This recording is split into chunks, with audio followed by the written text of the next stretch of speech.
Excuse me.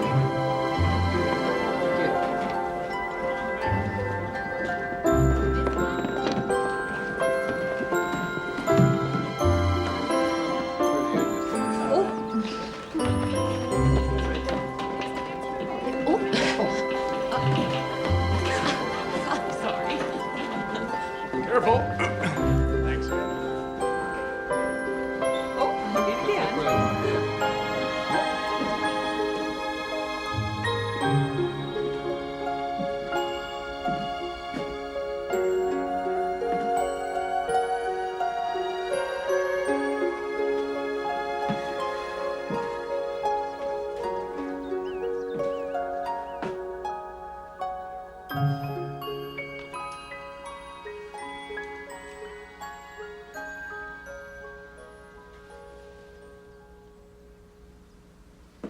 Still my favorite animal.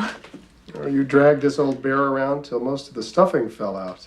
Maybe skinnier, but I still have it. Hmm. You know what else I have?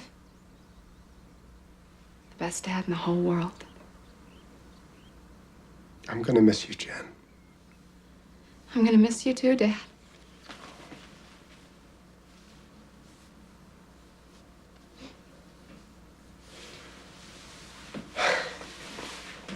Oh, it's hard to believe it's been 16 years since we moved into this house.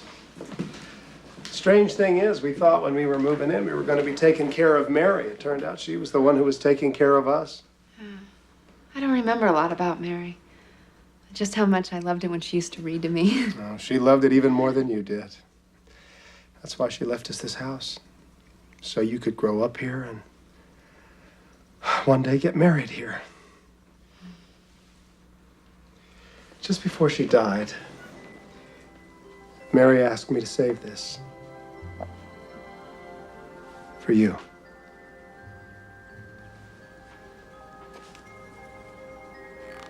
Oh, Dad, it's so beautiful. She wanted you to have it on your wedding day.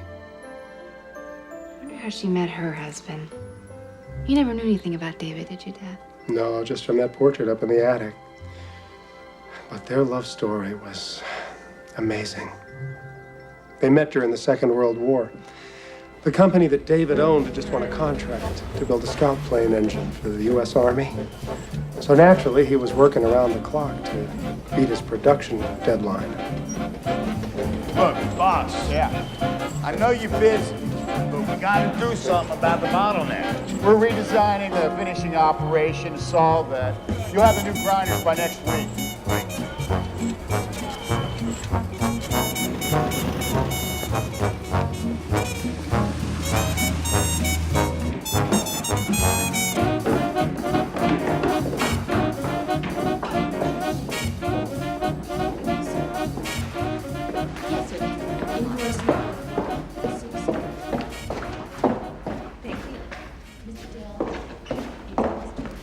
Oh, excuse me, sir. Yes. Where do I go to apply for the secretarial position? I'm afraid Mr. Parkin isn't seeing any more girls today. Well, has the position been filled? I have experience and references. I take shorthand and I type 90 words a minute.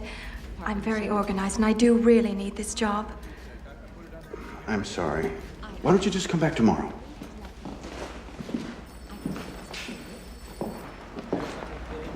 Excuse me. Hello. Are you here for the secretarial position? Well, I was, but I got here too late, so I never got to speak to Mr. Parkin. Well, maybe you still can. No, he's not seeing anyone else today. Don't give up so easily. Let's go talk to him. It's all right, I can come back tomorrow. No. You made a special trip. Come on. He'll see you. I promise. Are you sure? Absolutely. What sort of man is he? Well, might as well warn you. He's a bear to work for. Oh, maybe to be better. No. Please, take a seat. I'm sure he'll be happy to meet with you. How do you know? Well, I'm David Parkin. I'm sorry. You seemed so earnest, and I was just being playful. And I was being foolish. No. Well, let's start all over again. Hello, I'm David Parkin. Mary Chandler. It's a pleasure. It's It's a pleasure to meet you, Mr. Parkin. The pleasure is mine, Miss Chandler. Please, take a seat. How are we doing? Any better? I brought my employment record. So, what brings you to America, Miss Chandler? Oh, well, after my mother died, my father and I came...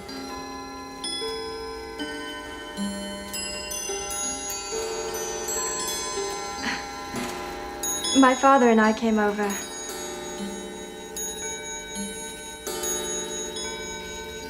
As you can hear, I collect timepieces. Go on, Miss Chandler. Yes, well, we came over from England because he wanted to find a new life over here. But with jobs so scarce during the Depression, he never really could find steady work. I understand. Unfortunately, my father was a failure, too. I don't consider my father to be a failure, Mr. Parkin. Now, I believe I've told you all you need to know. Thank you for considering me. Miss Chandler, I'm sorry if I've offended you. And I hope this doesn't mean that you won't come to work for me. You mean I have the job? Monday morning, 8 sharp.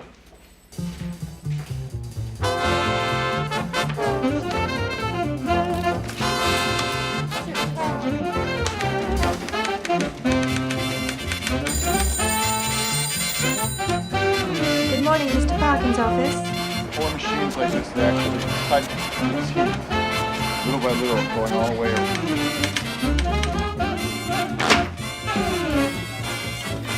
Mr. Parkin, I have the letter to Mr. Garrett.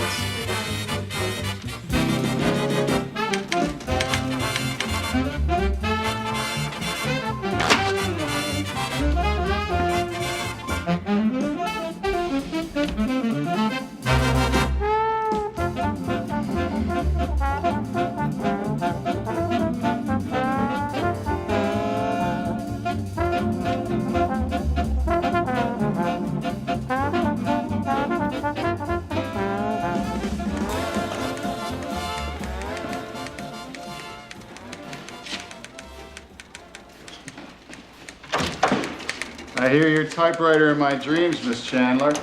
And no matter how early I get here, you still beat me to it. I couldn't sleep very well last night, so I decided to come in early. There's so much catching up to do. You're a great secretary. I'm lucky to have you. Thank you, Mr. Parkin. You're welcome. It's 2 hours later in Washington, so see if you can get someone in the procurement office, Miss Chandler. Oh, would you mind if I called you Mary? Give me a count off Labor 14. Yes, sir. Here are the new specs on the gearbox for the A57 multi-bank. Oh, and the tank arsenal is stepping up its production. So to match it, we're going to have to be adding 2,000 more units a week. Hey, you better get out of here. I hear you missed the last bus the other night. Yes, I lose track of the time. I don't know how you can do that with all these clocks around here. Well, I know the pressure you're under, and I hate to leave anything for tomorrow if I don't have to. Good night, Mr. Parkin. Good night, Mary. Good night, Mr. Gibbs. Miss Chandler? Awfully familiar, aren't we? Well, I mean, you hardly know this Mary. You're already too fond of her, Dave. I'm not fond of her. I just admire her competence and efficiency. Are you sure it's her work ethic that you admire? It's not like you to have your head turned by a woman. I just want to make sure she makes the last bus. And besides, this woman is different. Yeah, that's what every man says just before he makes a fool of himself. Just remember your own words of wisdom concerning marriage. Yeah, marriage is the worm that conceals the hook, and I haven't changed my mind, okay?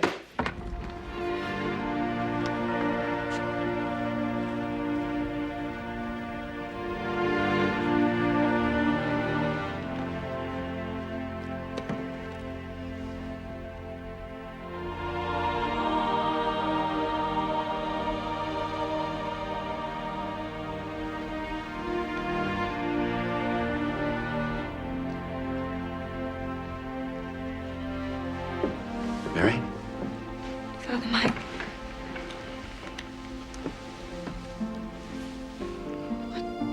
What am I going to do? Just what you're doing. Putting your trust in God.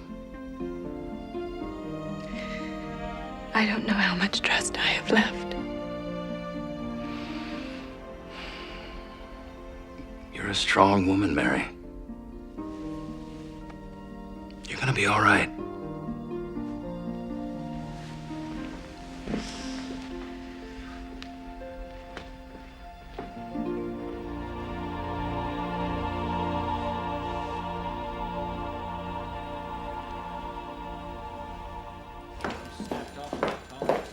May I help you? Oh, you must be that English voice I heard on the phone. Yes. Mary Chandler, Mr. Parkin's secretary? Barbara Hayworth. And you don't need to announce me, Mary. David and I are old friends. Miss Hay... David! Barbara! You look beautiful. Thank you. Didn't your new girl give you my message? She did. I was going to call you as soon as I had a free moment. It's been hectic. But you can certainly put me down for a sizable contribution to the USO. We want more than just your money, David. We've decided to hold the dance right down there in your parking lot. What better connection to the war effort, I suppose that might work. I knew you'd love the idea. Now, don't worry about the decor. My committee will take care of everything. Have to run. I'm already late for my stint at the canteen. Nice to see you again, Barbara. With a little effort, you could see me more often, you know.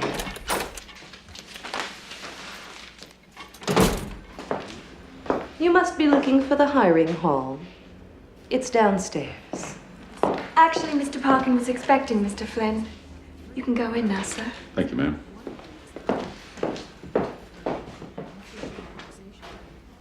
Excuse me, Mr. Parkin. Mr. Flynn to see you? Lawrence! Mr. P. How are you? Mary, I want you to meet someone. Miss Chandler and I have already met. I've been watching her out there trying to make some sense out of your mess. Yeah, my mess. Lawrence is godfather to most of my clocks. Oh, you know, I never realized there were so many different types of clocks. Should I hold all your calls? Unless it's FDR. Thank you. All right. What are you going to tempt me with today? The owner wants $200 for it. I'd offer him $1. You interested? It's a beautiful piece. But it's a woman's watch. What would I do with it? It's a rare piece. But you're right. It is a kind of a gift a man would give his sweetheart. If the man had a sweetheart, right? Did you ever think about getting married? Not really. I guess I never found the right one. Take a look at our new grinder design. We've got to cut production time in half without affecting our quality. You could set the axis of the cutter at just a hair more of an angle. Yeah, that improved profile accuracy. Why didn't I see that? Well, you would have if those Washington people would just give you enough time to take a deep breath. Well, I best be going so you can get back to winning the war. The war will go on without me. Always time for you, Lawrence. Be good to you, Steve. If I don't, who will, huh? Yeah. Likewise, Mr. P. Well, Miss Charlie, it's just nice knowing that you're here taking care of my old friend. Just make sure he doesn't work you to the bone like he does himself. Oh, I'll try not to, Mr. Flynn. God bless you both. Take care, Lawrence. Thank you.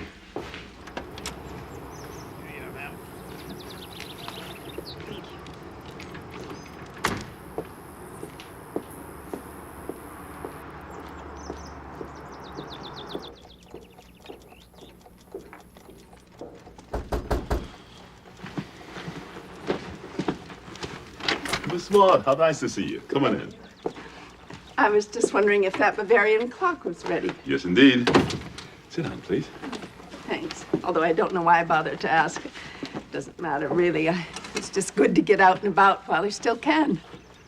Lord willing, we both have a lot of good years left. Oh, I'm not sure years are what the Lord has in mind for me, Lawrence. You look wonderful, Miss Maud. Anything wrong? The doctor just told me that I have what my father used to call a bad ticker.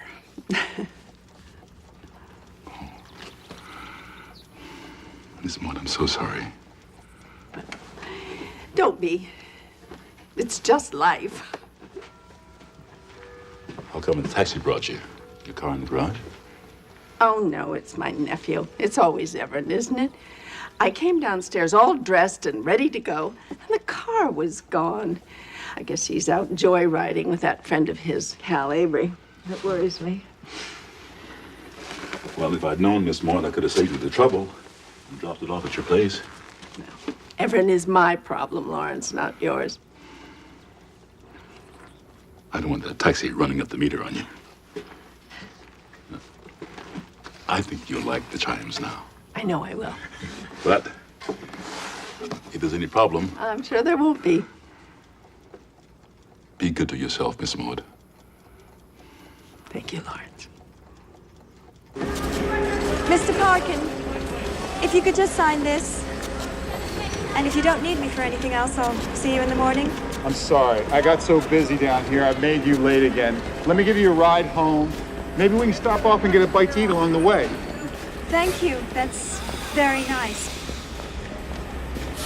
I really can't. You have other plans? Yes. I mean, no. Actually, I'm going to church. Church. But it's Wednesday night. Yes, it's a prayer service. But you could join me if you'd like. Tonight, our hearts go out to the families of those young men about to invade Nazi-occupied France. For them, and for all those who face a great trial in their lives, let us say together the powerful words of the 23rd Psalm. The Lord is my shepherd. I shall not want. He maketh me to lie down in green pastures. Sorry if I seemed uncomfortable in there. Never been very religious. You don't have to be very religious to talk to God. That's just it. I don't even know if there is a God. I guess I'm too much of a cynic. You said your father was a failure.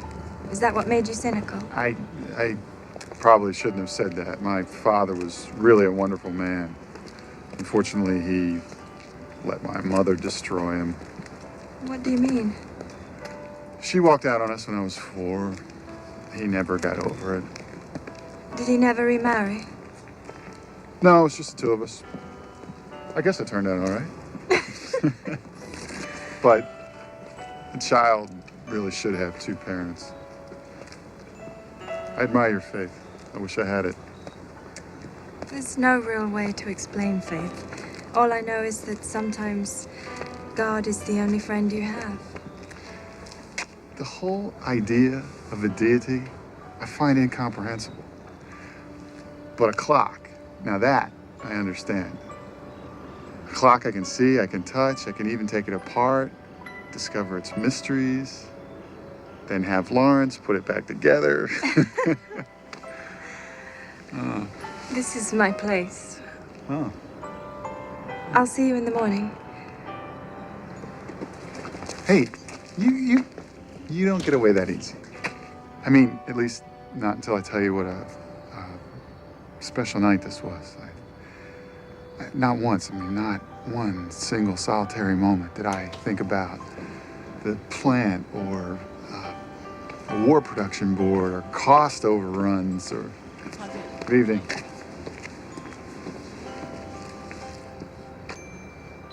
All I thought about was you and God. Thank you.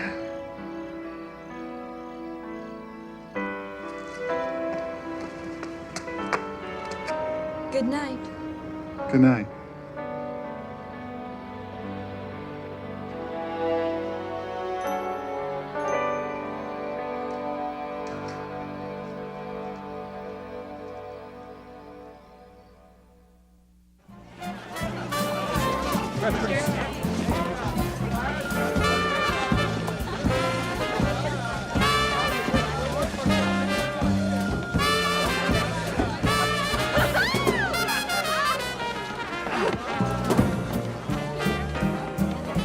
Where's David?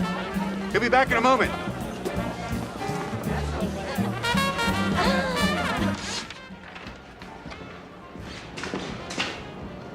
What are you doing, still working? You're supposed to be down at the dance. Oh, I didn't think anyone had missed me. I missed you. You know, you have been as remote as Mount Everest for the last week, but you're not going to get out of at least one dance with me, Mary Chandler. Well, I'll be down a little later. I'll be waiting.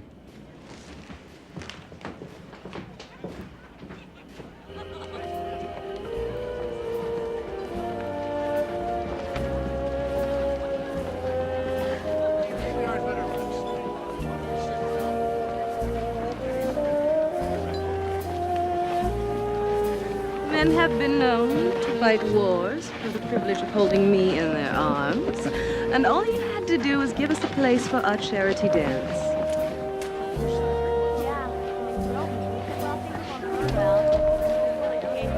Evening, Miss Chandler.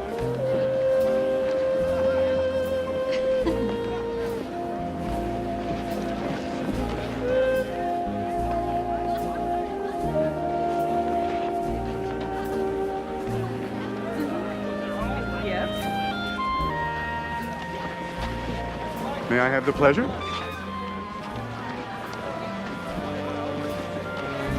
David, I'll save the last dance. I don't have any left at all. You work too hard, Mary Chandler. Those WPB reports have to go out in the morning. They're overdue. We're overdue for our first dance. Please do me the honor.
Mary, tell me what's wrong. Please.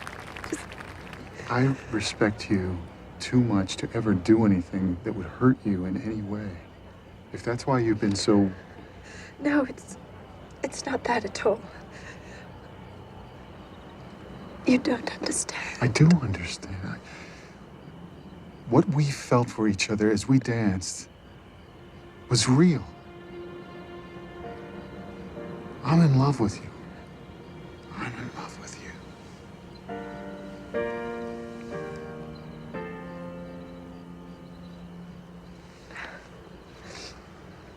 I'm sorry. Sorry. It's wonderful. It's impossible. David, I should have told you. There's somebody else? What then? Mary. What?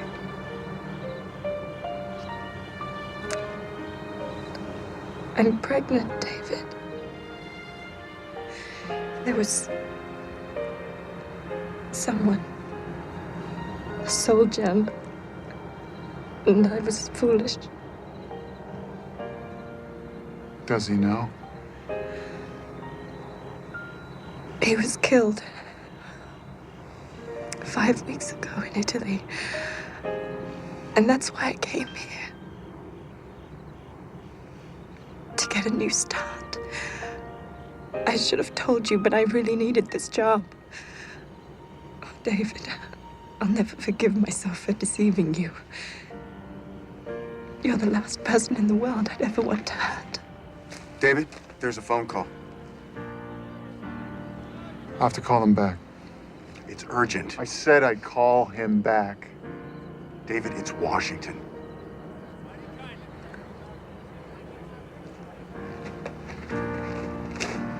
Mary, wait here. I'm gonna be right back. All right? Wait here.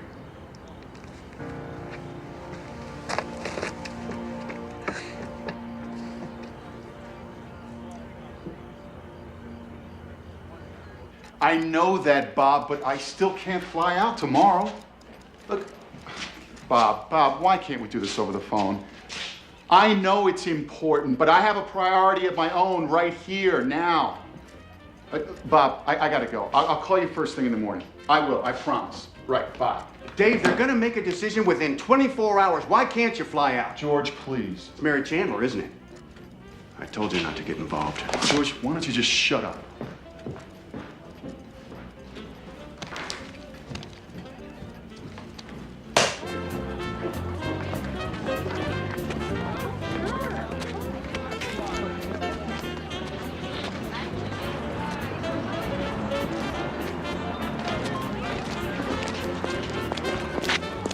David, you look frantic. Have you seen Mary? Well, that poor girl ran out of here in tears. Come on, the fireworks are about to start.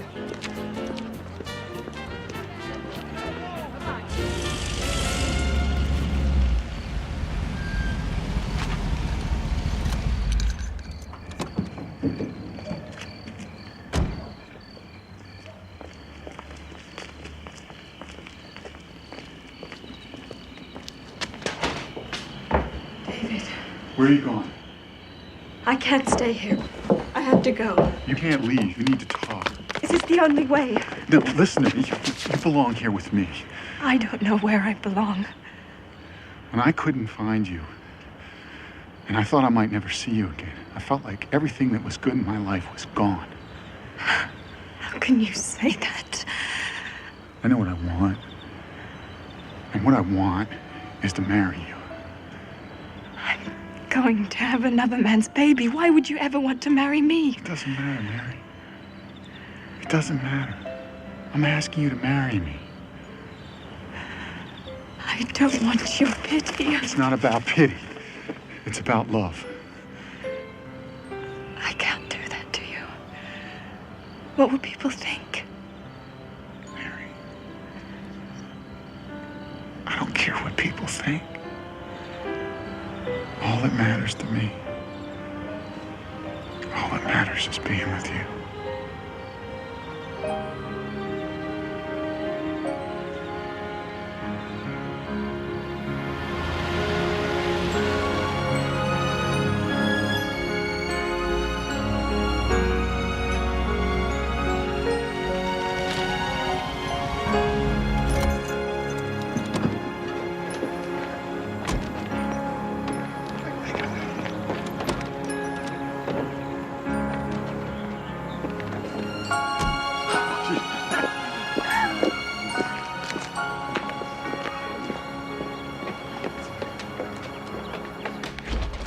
Catherine!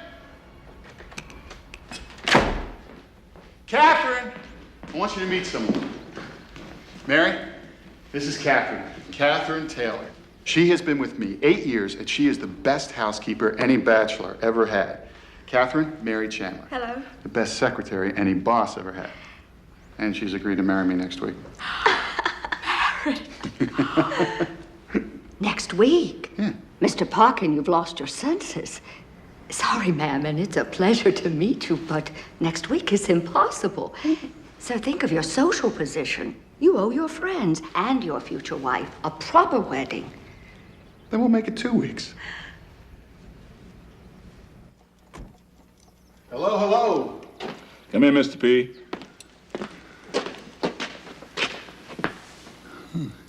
Archie would not believe what I'm here for. That rose gold woman's watch you said you had no need for. You know, I have always suspected you of being a mind reader. And you found the right woman, right, Mr. P? Miss Chandler, isn't it? Well, I can't believe it. I hire a girl to straighten out my files. I find the only woman who can straighten out my life. I knew it when I first saw you two together. I'm very happy for you, Mr. P. Have a seat. Thank you. It's all going to be in a bit of a rush, so you won't get your invitation until just a few days before the wedding. Are you sure you want me there? You know better than to even ask that question. What's this? New acquisition? No clock. That's my angel. Your angel? Yes. I thought I'd roll it out so I could see it.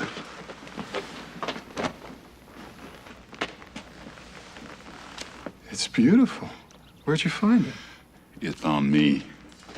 I spent most of the summer repairing a steeple clock, and apparently the church treasurer ran out with the building money, so the minister asked me if I'd take that instead for payment. I was tempted to sell it once during the Depression, but now I'm kind of glad I didn't. I'm gonna have that put on my grave after I'm gone, so the people around here will know that I was worth something. Wilt thou, David, take Mary as your wife, to have and to hold from this day forward, for better, for worse, for richer, for poorer, in sickness and in health, to love and to cherish, till death do you part? I do. Wilt thou, Mary, take David as your husband, to have and to hold from this day forward, for better, for worse, for richer, for poorer, in sickness and in health, to love and to cherish, till death do you part? I do. Rings, please.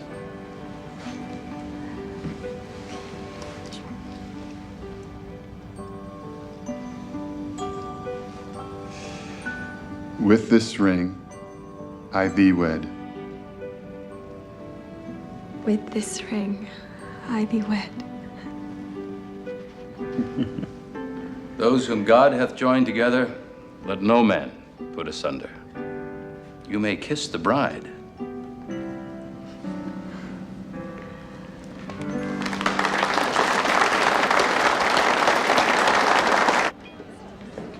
Congratulations, Thank you, David. Dee Dee. Barbara, thank you so much for coming. Dear David, I can't tell you how pleased I am that you finally found a young woman worthy of you. I hope you have a very happy life, my dear. Thank you. Thank you, Barbara. I mean, we don't even know where she came from or who her people are. You're absolutely right.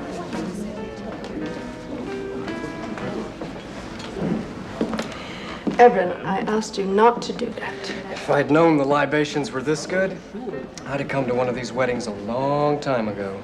Hope you don't expect me to drive with you in your condition. I'd be happy to drop you off on the way home, Miss Maud. Thank you, Lawrence. You certainly did a wonderful job resurrecting that old Bavarian clock. The chimes have the sweetest sound now, thanks to you. Well, the sweetness was in there all along, Miss Maud, just waiting to be brought out. Oh, what a wonderful way to put it. Have you been through the reception line yet? No, I like to sort of hang back until everybody else gets their time. Well, yes, I think I will take this time. Thank you. Gannon, how are you? Mary, I want you to meet Maud Gannon, the gracious lady who made me feel welcome and was so helpful when I first got to this city. Miss Maud, my wife, Mary. You can tell how much I love saying my wife. Well, it would take an exceptional woman to win the heart of David Parkin. Well, he's an exceptional man. He's such a perfectionist in everything. So I know he took all the time he needed to find exactly the perfect one. My best wishes to you. Thank you. You take good care of her now. Best to you both. Thank you. I have something for you. It's your wedding gift. David. It's exquisite. It's to remind you every minute of every hour how much I love you. Wherever did you find it? Come here, come here. Lawrence found it. Lawrence, it's beautiful. Not nearly as beautiful as the bride. Oh. Thank you.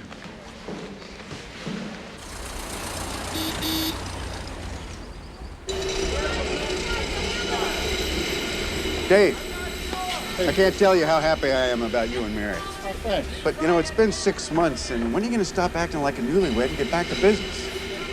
Frankly, we're cash-starved. We've got all this work going on here, and the money's coming in down the road, but you got to get out there and get us a job that pays right now. George, I told you, I'm not taking any business trips for a while. Mary needs me too much right now, okay? Catherine! Catherine! Dear Lord, what's happened? Call the doctor. Dave, telephone. Thanks, George. Hello? Wait, Catherine, slow down. What is it? Oh, my God.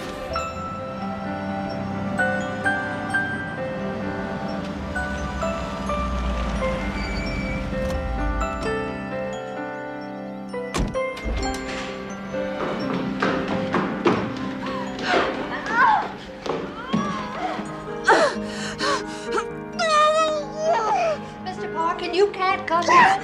No, David, stay. David. Catherine, you know what to do. I'm having a difficult time stopping the bleeding. I'm afraid the baby could suffocate in the birth canal.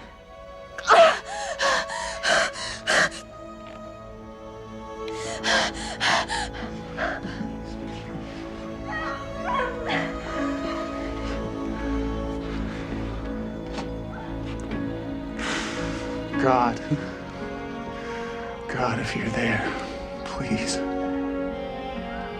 I have the baby turned. Push, Mrs. Parkin. You're doing great. The head's out. One more push. Just one more. That's it.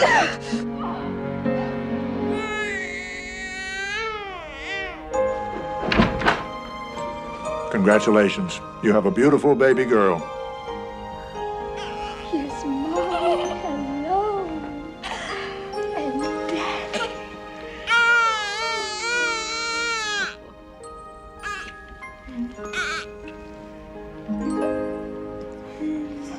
Hi, sweet. Oh, beautiful, Andrea.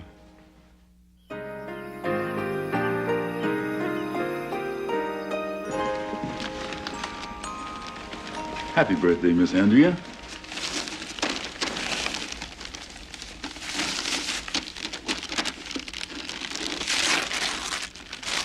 You made it. You made my bird feeder. Oh, thank you, Lauren. Well, there's still some work to be done on it. You think you can help me? Yes.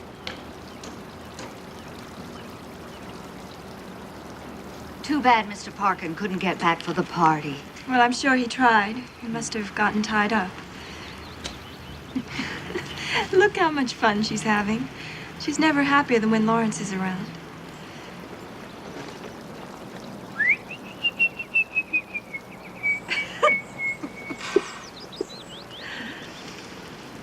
Let's paint it red. Oh, no, Missy. Birds don't like bright colors. You scare them away. When are they gonna come? Take some time. You see, birds... Here. Birds are suspicious by some people. What's suspicious? Well, it means having a lot of questions like you. Oh. What kind of birds are we gonna get? Oh, bluebirds, redbirds, everybody in the rainbow is welcome. Why are birds different colors? Well, because God made them that way. Is that why your skin's brown? My skin? Yeah. That's right, Missy. Because God made it that way.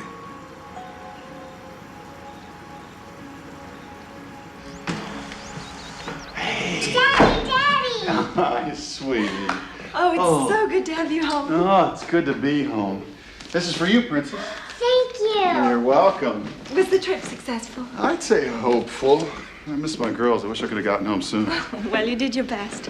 And you do have a business to run. What's that? Mama, it's a doll. Daddy, she's so pretty. Well, now I have 3 pretty girls.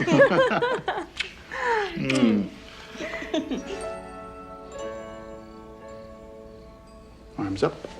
There you go. Good night, sweetheart. Daddy, don't leave. Time to go to sleep. Stay just a little longer. Okay, but then you gotta go night-night. Daddy, why do you have to go away to work all the time? Because Daddy has to find new customers for his business. I miss you when you're away. I miss you too, Princess. Oh, I miss you too.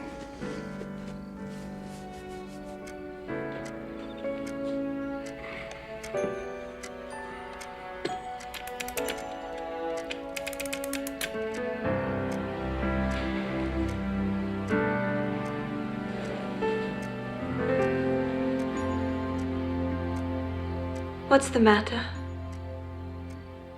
Something's on your mind.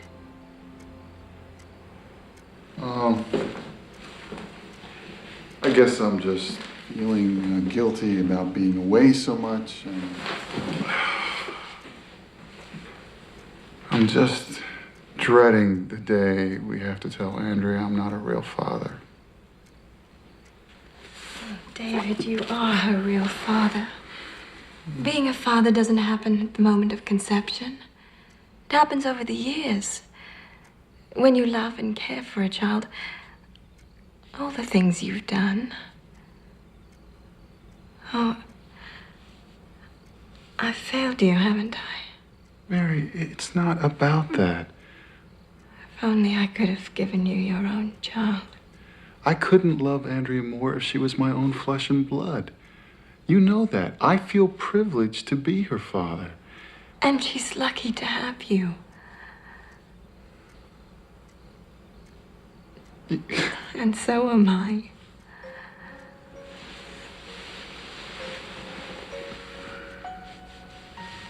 Have I told you lately how much I love you?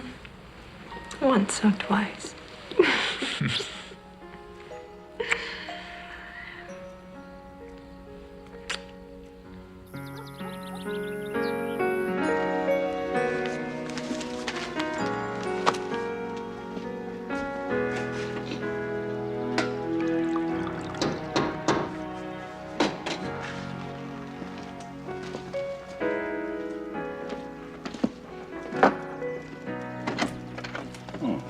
Miss Maud, let me give you a hand with this. Thank you. Actually, I enjoy doing things for myself.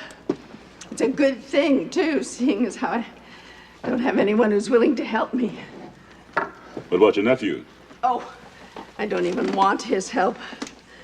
In the car on the way over here, he asked me for another temporary loan.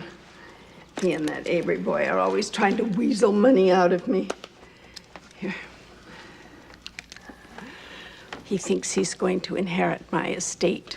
I'm not going to leave him a cent. I'm going to leave it all to the church. Oh, well, enough complaining. Miss Maud, do you know this is an original Seth Thomas? Yes. Worth a pretty penny. Look at that workmanship. You'll never see a finer piece. Well, at least not outside of the workshop of Mr. Lawrence Flynn. Yes, ma'am. I'll get onto it by the end of the week, if that's all right. Oh, that'll be fine.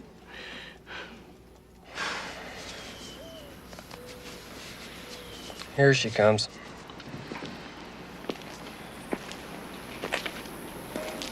Lawrence, I enjoy our visits. Yes, indeed. I'll see you next week. It will be ready, Miss Maud. Thank you.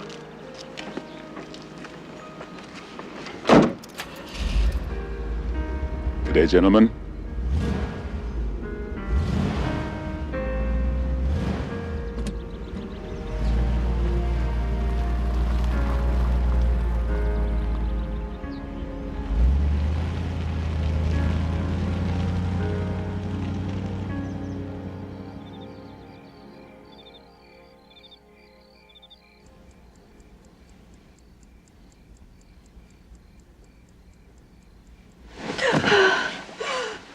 What is it?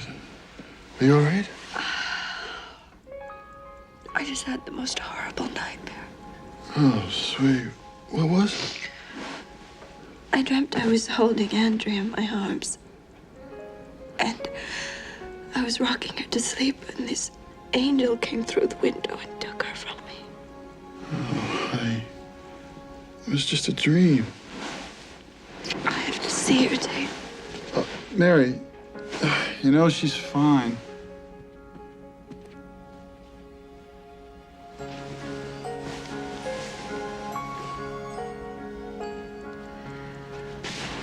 God, she's sleeping like a lamb. It just felt so real. Try to get some sleep. I'm sorry I woke you. Nah, it's okay. The alarm would have gone off in 10 minutes anyhow. My flight's at 7. Darling. Yeah. Hold me for a moment.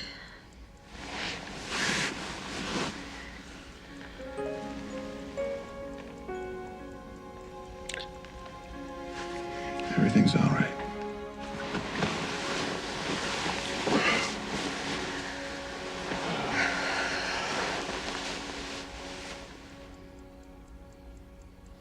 Time to wake up, sweetheart. Catherine has a lovely breakfast waiting for you. Andrea? Mama, my neck hurts.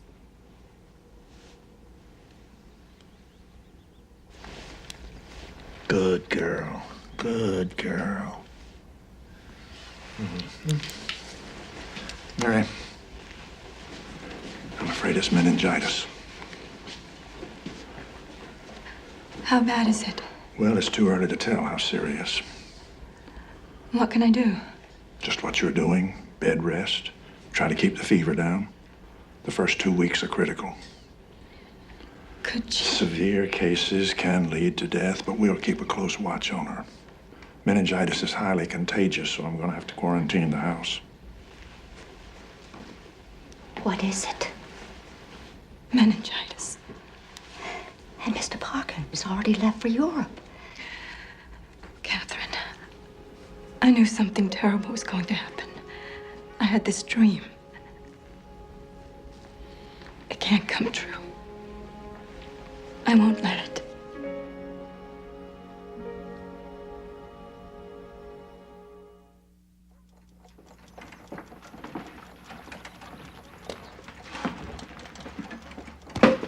Gentlemen. What can I do for you? Gentlemen? Hear that, Ev? He called us gentlemen. I think you got something belonging to my aunt. Miss Maud send you? Yeah, she did. Where is it? I hope you don't mind if I don't believe you. Miss Maud knows that clock won't be ready till next week. Now, if you fellas are thinking about selling Miss Maud's clock just to get yourself some drinking money, you got another thing coming. I'm thinking this fellow don't know his place is what I'm thinking. I know my place, and this is it. So unless you fellas got some other business to transact, there's the door.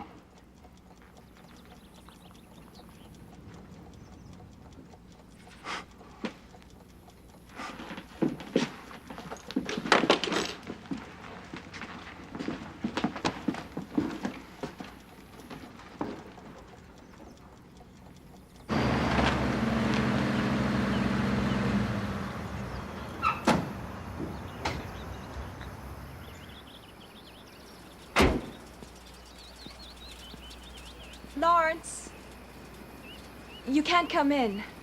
Andrea has meningitis. Meningitis? How long has she been sick? Over a week now. And we still can't get her fever down. Maybe I can pick her spirits up. You always do, Lawrence. But this time you can't come in. Well, I can come in, Mrs. P. I just can't come back out. Besides, I suspect you could use some help yourself. Andrea? Look who's here.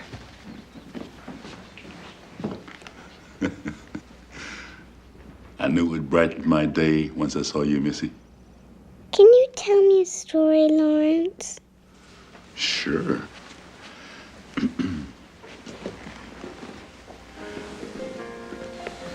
Do you know the Bluebird story? No. Tell me. Well, once upon a time, there was this bluebird who had a little girl as a very special friend. Now, do you know what her name was? Andrea? Right as rain. Andrea got sick one day, and nobody knew what to do. But Mr. Bluebird knew just the thing that would make her feel all better.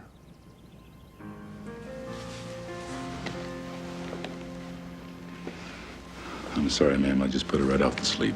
It's just what she needs now. As much rest as possible. Well, maybe you should get some rest too, Mrs. P. I can sit here with her. No, Lawrence, I can't leave her. I just can't.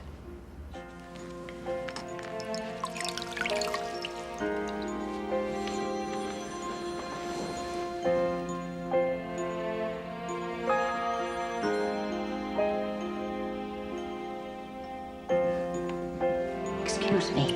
Mr. Parkin's on the phone.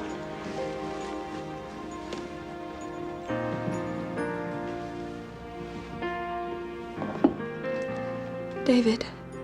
Hi, sweetheart. I just landed in Washington. I've got one more meeting tomorrow, then I'll fly home. You have no idea how much I miss you both. Mary, you still there? Darling, Andrea has meningitis, and she's not responding to the medication. I'll fly home right away. It's gonna be all right, I promise. I'm scared. I'm so scared.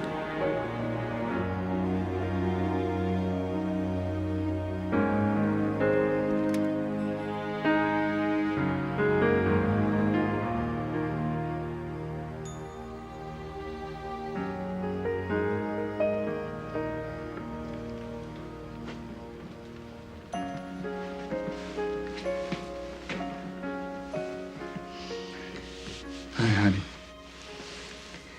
How is she? At least she's resting.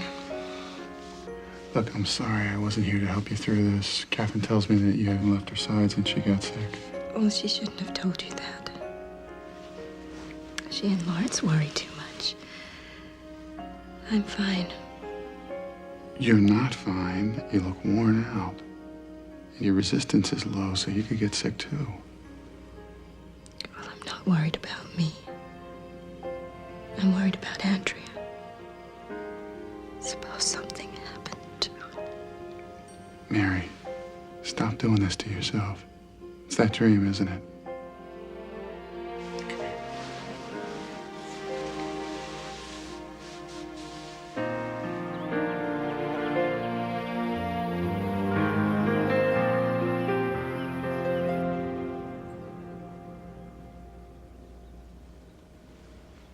Mama. Mama.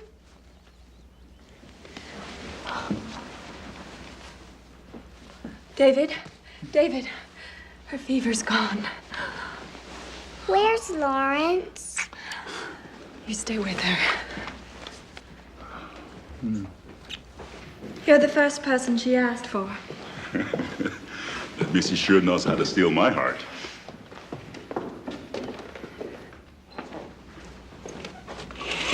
There you go. Dog my cats, look at you. Lawrence, what happened to the little girl? What little girl?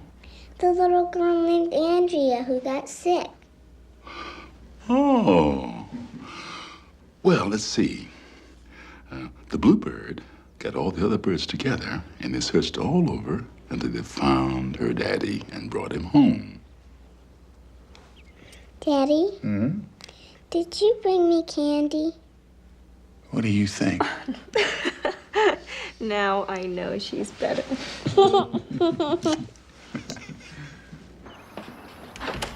Lawrence, I can't tell you how much Mary and I thank you for all you've done. Oh. I'm the one that should be thanking you, Mr. P. I never realized how much joy one little spirit could bring into this world.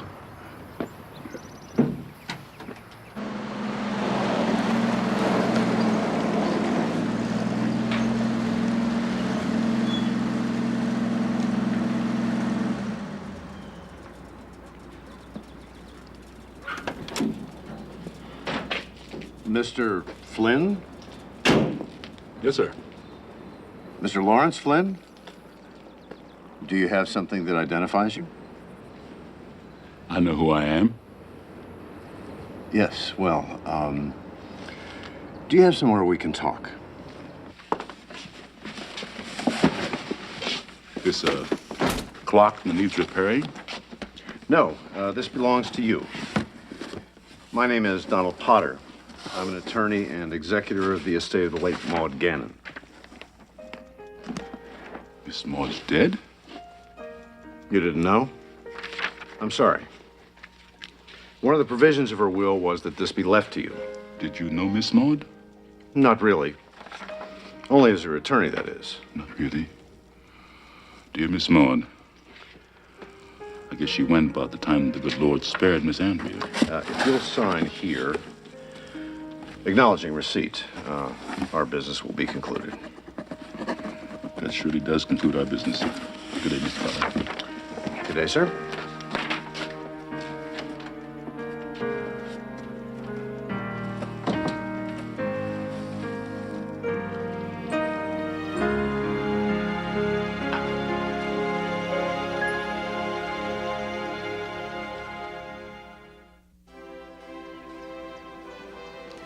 Look, Mama, it's a dress. Oh, how pretty. Go show it to Catherine. Thanks, Daddy. You're welcome, sweetie. David, it's lovely, but it smiles too big.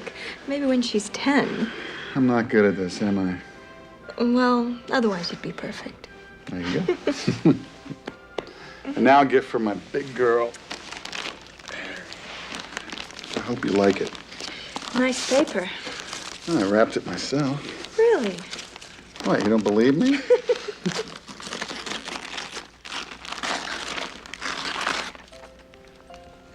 David, it's beautiful. I found it in an antique shop in London. Look inside. A Bible. Turn to the page with a bookmarker. The Lord is my shepherd, I shall not want. Remember the prayer service you took me to? It was our first date. Only date.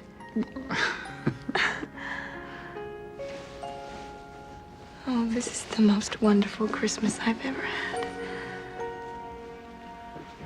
Are you going to kiss Mommy?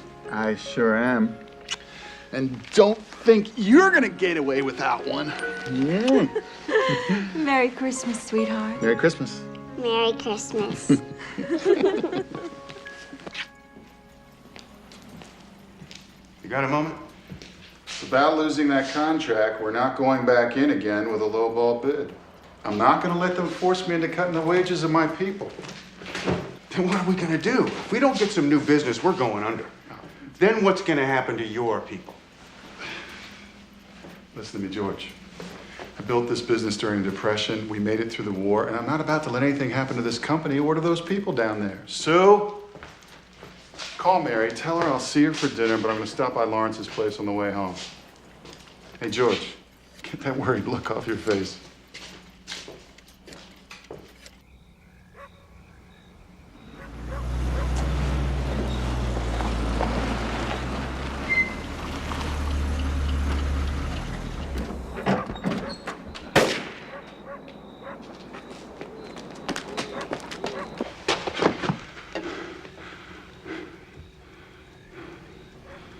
Oh my God.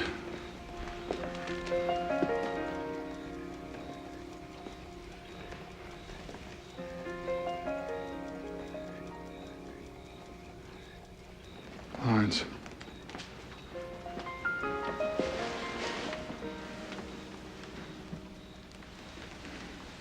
Lawrence, it's me.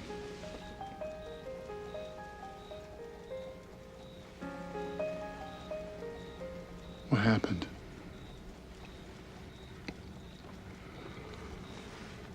He came in with that gun, mad because Miss Maud cut him out of her will. He said that I'd cast some sort of a spell over her and cheated him out of a valuable clock. I've been in war, and I know the look in a man's eyes when he's fixing to kill. But no clock that man was after. It was me. I tried to tear the gun out of his hand. It went off.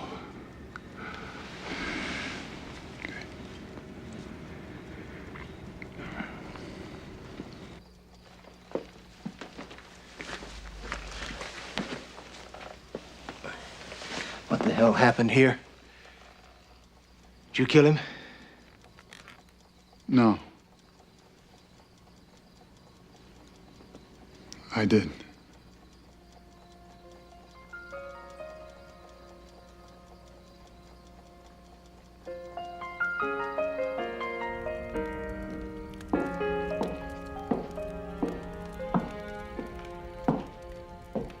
I thought you might like some tea.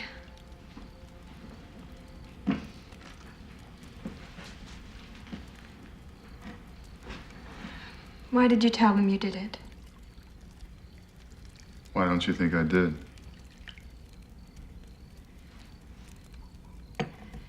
Because you're my husband, and I know you. You're not capable of killing anyone. Everyone's capable of killing. It was Lawrence who shot him, wasn't it? I knew he'd never get a fair trial. And even if he was acquitted, Gannon's friends would come after him. The only way to protect him was to keep him out of it altogether. How can he mean so much to you that you're willing to put everything we have in jeopardy? During World War I, my father was the white captain of a Negro rifle company, and Lawrence was his sergeant. There was a battle in France. And my father's company was in the middle of it. They were getting cut to pieces. And in the middle of this battle, Lawrence repaired a machine gun and used it and allowed the whole company to escape. He saved my father's life. Dad proposed him for the Congressional Medal of Honor. Of course, he never received it. It was unthinkable for a Negro to receive such an honor in those days. But my father never forgot, and neither can I. I'd already lost my mother. Without Lawrence, I would have lost my father, too. I owe him.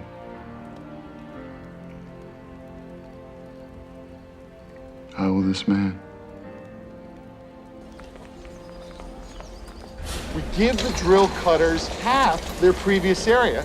We set up the production site for the new prototype drill over in that quadrant. That'll work. David, the trial's tomorrow. It's still not too late. George, please. David, how can I be your friend if I don't tell you what I feel? Look, I know what I'm doing. I don't think you do. A self-defense plea might get Lawrence off. But in any case, he's an old man with few years left. You've got your whole life ahead of you. What kind of a life would I have if I betrayed a friend? You haven't betrayed anyone. And even if you had, the man's a Negro. You've got to think of your family first. I have work. So do you. David, Lawrence is here. I'm sorry to drop by so late, Mr. P, but... No, come on in, Lawrence. We gotta talk. Here, have a seat. No, sir. Thank you. I can't let you do this. Lawrence, you're not going to talk me out of this. Mr. P, now don't get me wrong. I appreciate what you're trying to do for me. But a man's conscience is a powerful thing. The fact is, I can't live with this. The fact is, if you put your fate in the hands of the law around here, you might not live at all. But what if something goes wrong and they put you away?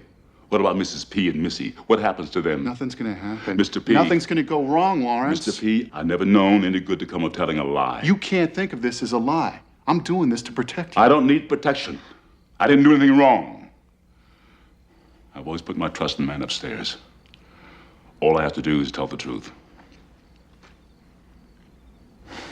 Lawrence, you know and I know that sometimes the truth isn't enough.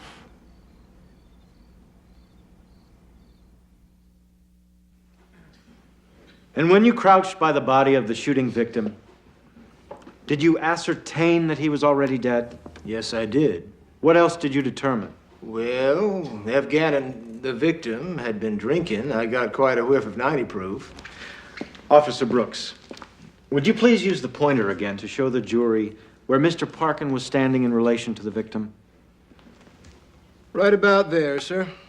And he had the gun in his hands? Yes, he did. Who did that gun belong to? It was purchased by Everin Gannon. And where was Lawrence Flynn, the owner of the property?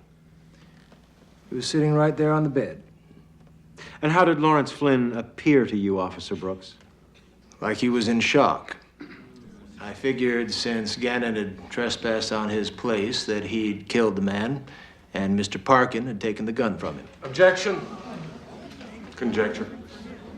Sustained. You'll disregard Officer Brooks' comment.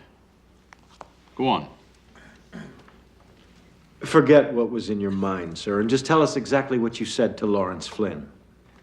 I said, "What happened here? Did you kill him?" And what did Flynn say? He didn't say anything. Mr. Parkin spoke up instead. And what did Mr. Parkin say? He said that he did it.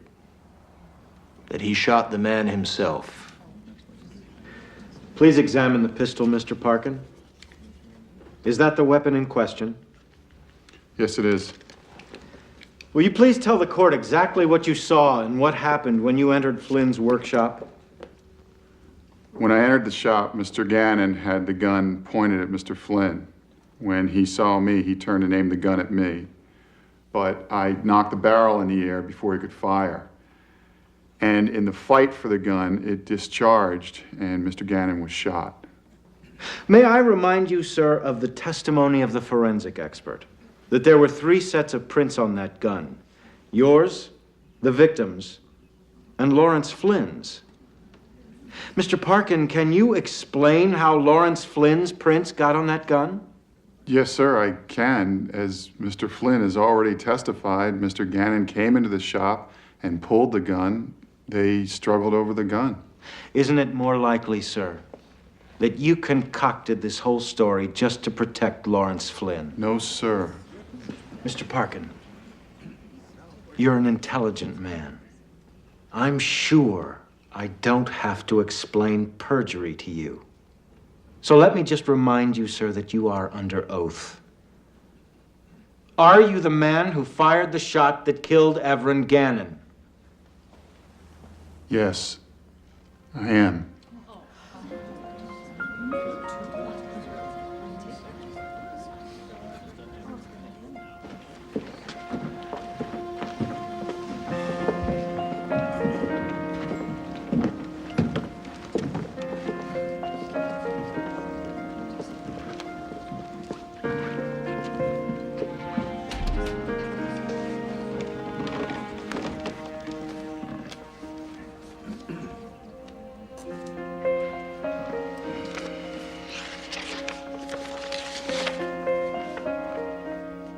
Will the defendant please rise?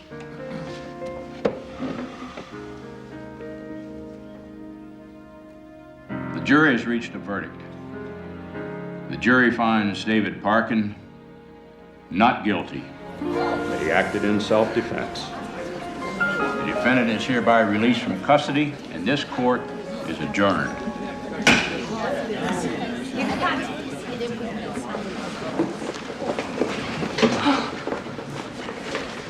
Thank God it's over. Your lies ain't fooling nobody, Parkin. You and your black friend think you can get by with this. But somebody's gonna have to teach you a lesson. What is he talking about? Hey, don't worry about him. Look, I've got to get to the plant. You take the car. George will give me a ride home. Okay?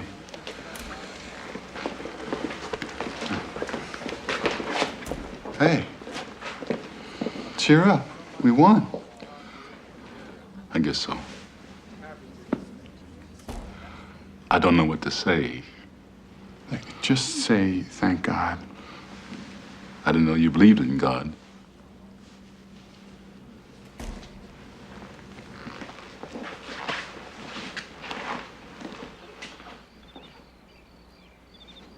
Mama, can we have a picnic tomorrow? That's a good idea. We'll do that. Can Daddy come too? I'm afraid Daddy has to work, sweetheart. What time will he be home? I'm not sure. Can you tell Daddy to come kiss me goodnight, even if I'm asleep? How about I give you a kiss goodnight before you go to sleep? Daddy! Hey, come here. Scoot back down here. I'm gonna tell you something. I'm gonna make you a promise. I promise from now on, I'm gonna try and spend more time at home, okay? Okay. All right. Good night, sweetheart. Sleep tight. Don't let those bed bugs bite you. Good night, Daddy. All right. Good night, Mama. Good night, sweetheart.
David, the house is on fire. Oh, dear God, Andrew! Mary! Mary! Mary! Mary!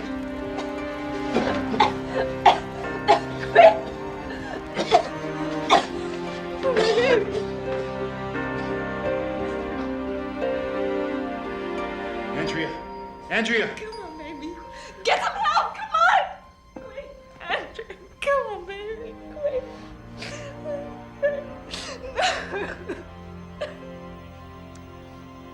It's impossible for us to understand the death of a child. This precious life that we have nurtured from the moment of birth has become so much a part of us. So we must reach out from the darkness of our very human grief to the light of faith. As the scriptures promise, "Come unto me, all ye that labor and are heavy laden, and I will give you rest." Mary and David, let me assure you that the only love greater than a parent's love is the love that God has for his children. May it give you peace in knowing that your sweet Andrea will forever rest in the loving arms of our Heavenly Father. You sure you're all right? We appreciate everything you've done, George. Don't worry, I'll take care of things down at the plant. Thank you.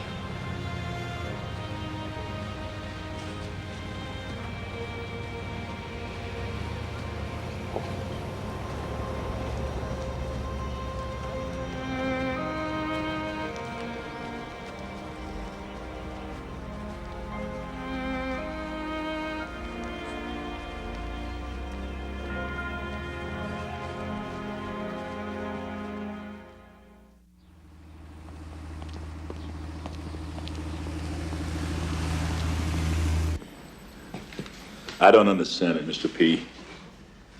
You spent this last year getting rid of the clocks. You spent all those years collecting. Are you sure you want to get rid of this last one.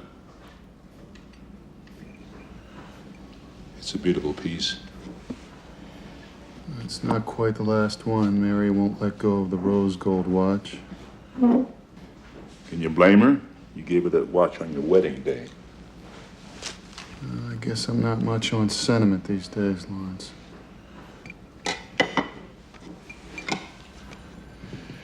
She was a very special girl, that little Missy. Not a day goes by that I don't think about her. I used to look forward to every day I could spend with her. I don't have many sunrises left, but I'll always be sorry that little Miss Andrea had to die because of me.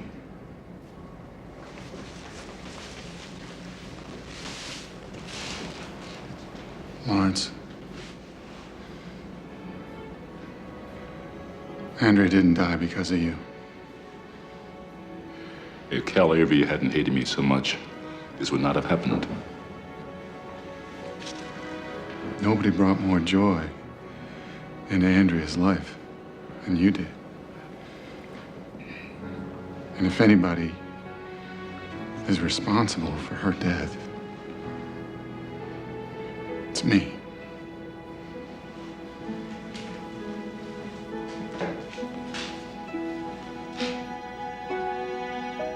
I think we finally decided to sell the house, Mary, I know how much you love it here. but I'm ready to let go. The only way David will ever find peace of mind is if we leave this house. Then he's not doing any better? Oh, he's doing better if you're talking about work. The business is thriving, but he's never home. Whenever I try to talk about Andrea, he says nothing. You know, he hasn't even been to the cemetery since we buried her. I'm sorry. Please sit down. And it isn't grief I see in his eyes, it's anger.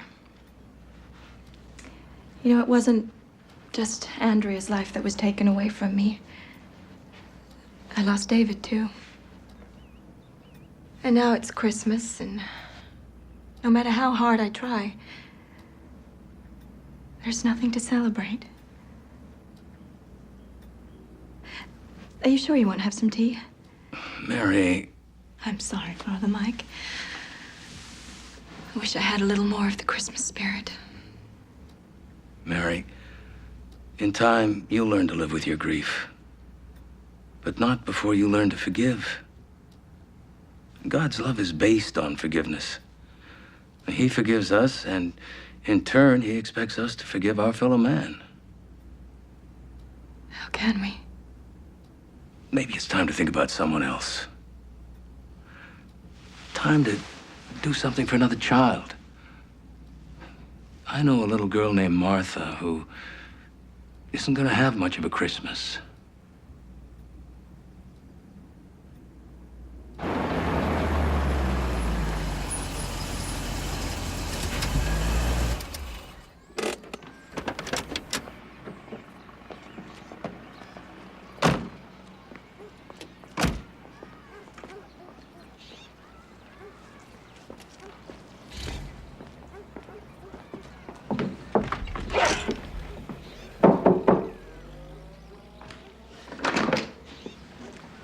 Father Mike. How you doing, Ruth? This is Mary, a friend of mine. Could we come in?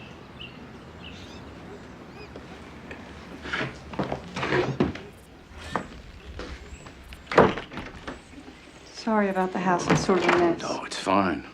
Oh, did Martha do this? Yes. She likes to make things. It's very pretty. Where is she? Martha, you don't have to hide. It's just Father Mike and a friend of his. Martha Ann.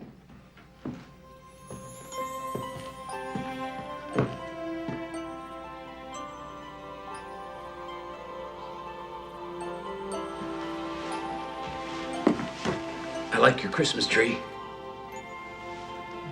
This is my friend Mary. Hello, Martha.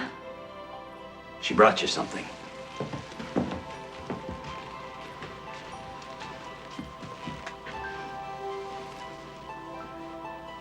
It's for you.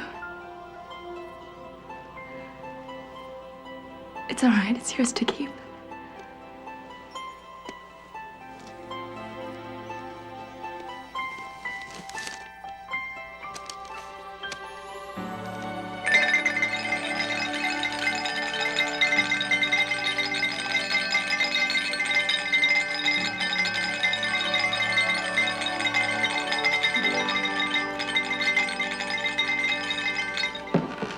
David, I didn't expect you home so early. Hi, sweetheart.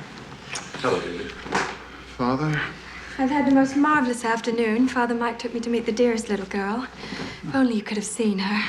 I gave her a little Christmas gift and her face just lit up. I wish you'd been there. For the first time since Andrea died, I found myself smiling. And her poor mother has 2 other children and no money to give them a Christmas. Who is this family? Well, the mother's really trying hard, but things have been very difficult for them ever since her husband went to prison. Martha's last name is Avery. She's Cal Avery's daughter. I wasn't trying to deceive you, Mary. I just wanted you to feel the spirit of Christmas again. I hope you and David can find it in your hearts to forgive.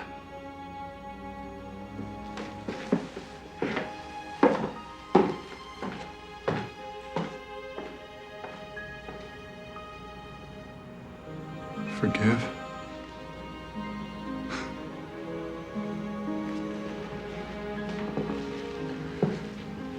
I've spent my whole life trying to forgive. First, my mother for leaving us. And now Cal Avery. And as hard as that's been, could never be as hard as forgiving myself.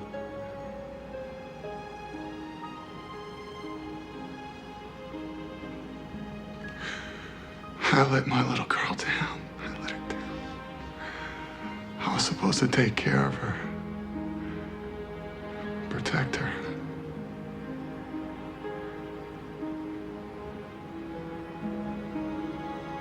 I failed her.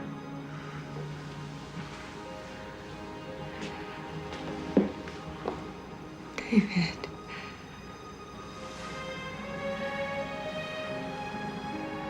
Come with me.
Christmas. Thank you. Merry Christmas.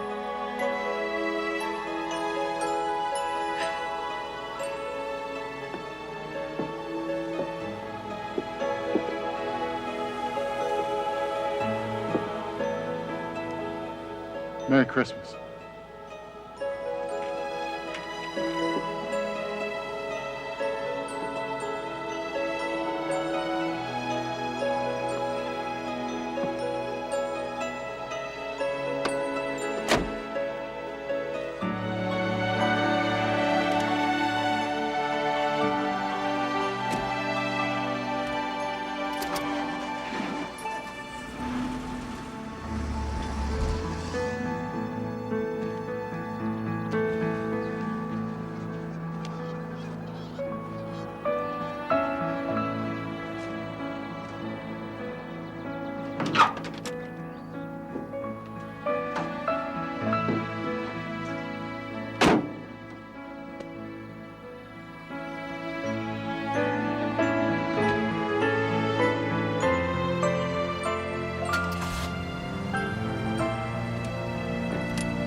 How do you measure time? Is it in hours and years? Or is it more likely in love and relationships? For Mary and David, the lesson was clear. Time is precious. It is also elusive and finite.